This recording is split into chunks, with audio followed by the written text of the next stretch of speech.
All right, how we going, everyone? I am joined here today by the one and only Robert Razerguy. How you going, Razorguy? Pretty good, Ryan. It's a good day to you. How are you? Well, it's not as nice day over here in Australia. It's actually rainy and very not nice outside. Well, it's raining. It's raining here in Mexico, so what can I tell you? Mexico, oh, well, there you go. Yeah. All right, now we've got a couple of questions that people have been wanting me to ask you, so I suppose we'll just jump straight to it. All right. All right, so what made you get into gaming in the first place?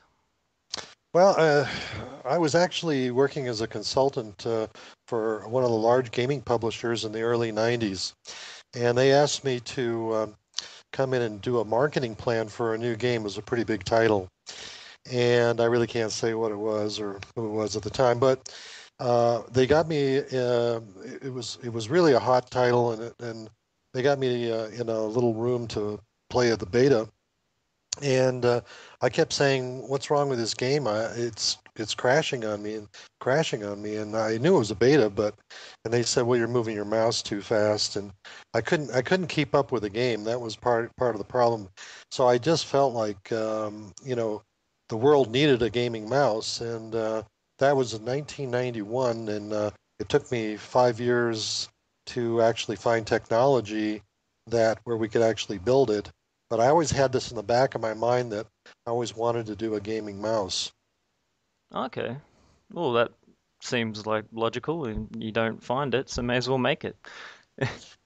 Yeah, I mean, all I needed was money. Yeah. That's the story with everything almost. All right, we'll jump in. What was the first game that you ever played? I would go back into the late 1970s. It might have been at a bar. I might have played Pong, on one of those Pong tables. Ah, yeah. Uh, yeah, but I think the first real game I played at home was on the Atari 2600, and it was either I think it was Space Invaders or Galaga. I think it was actually Galaga.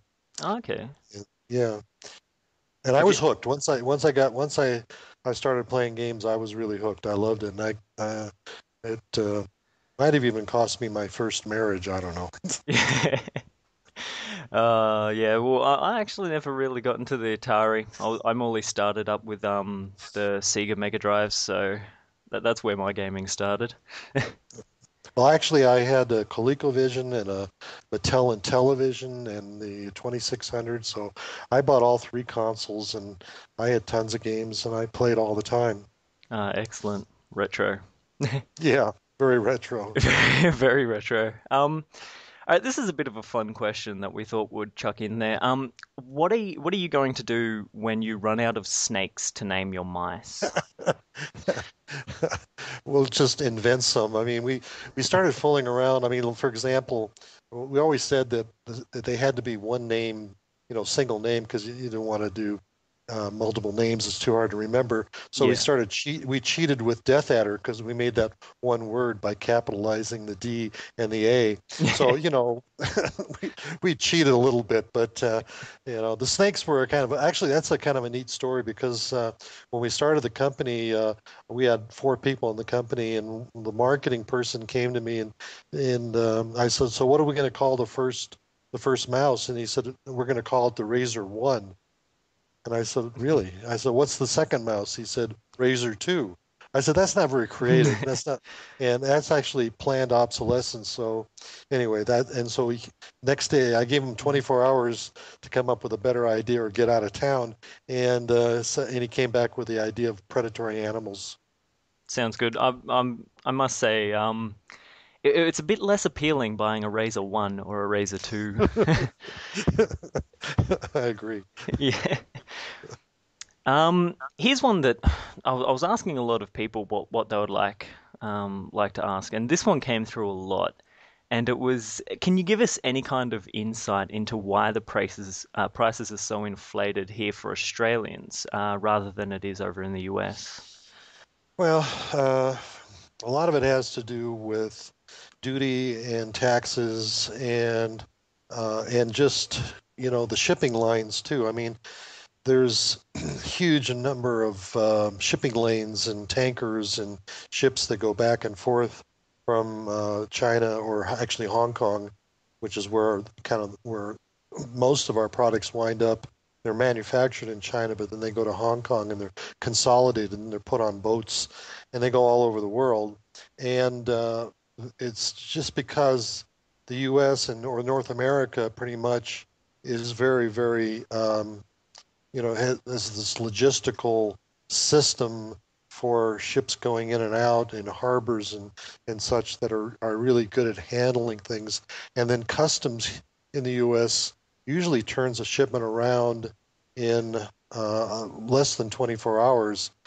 Other places, the customs are very, very difficult to deal with.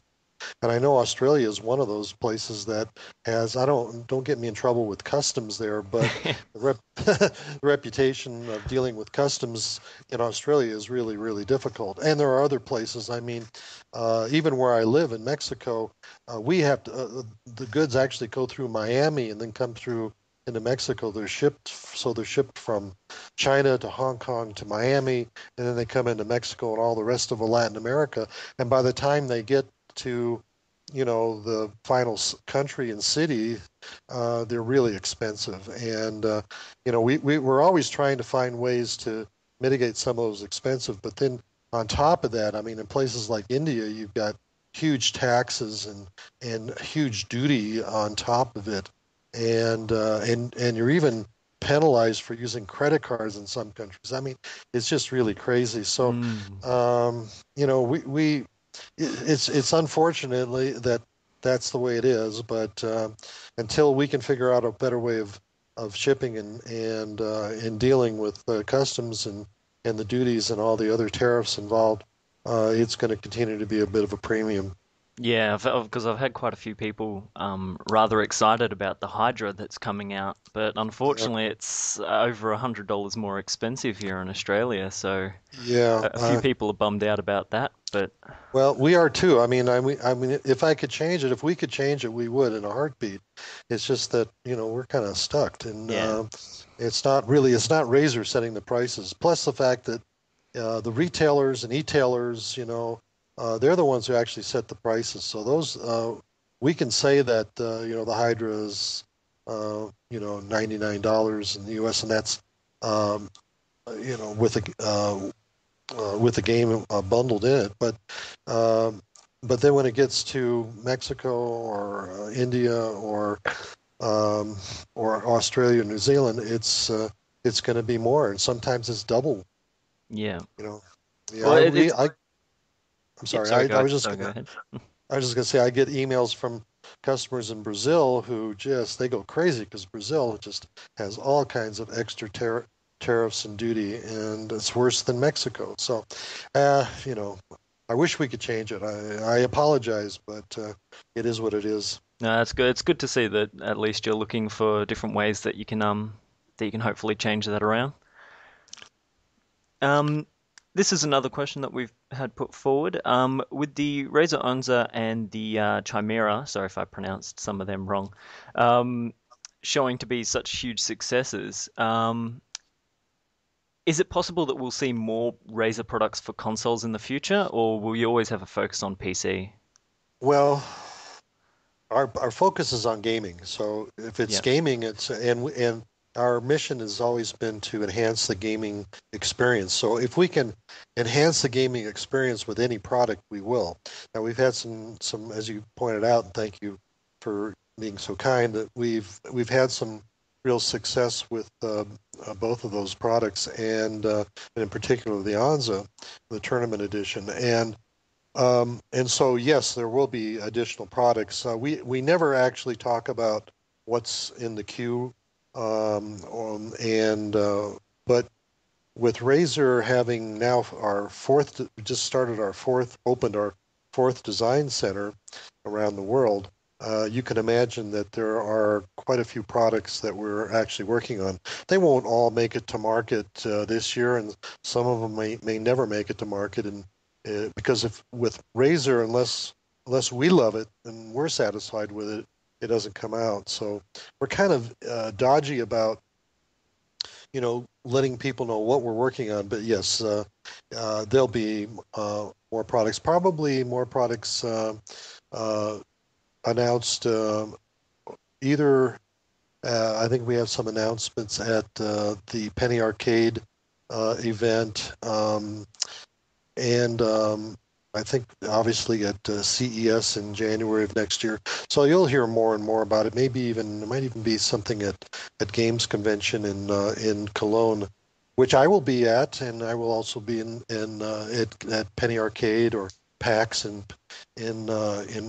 Seattle and at BlizzCon, I'll be there too, and CES, and I get to Mm. go to all the fun places. But I expect that we'll have some really interesting announcements at maybe three of or four of those events.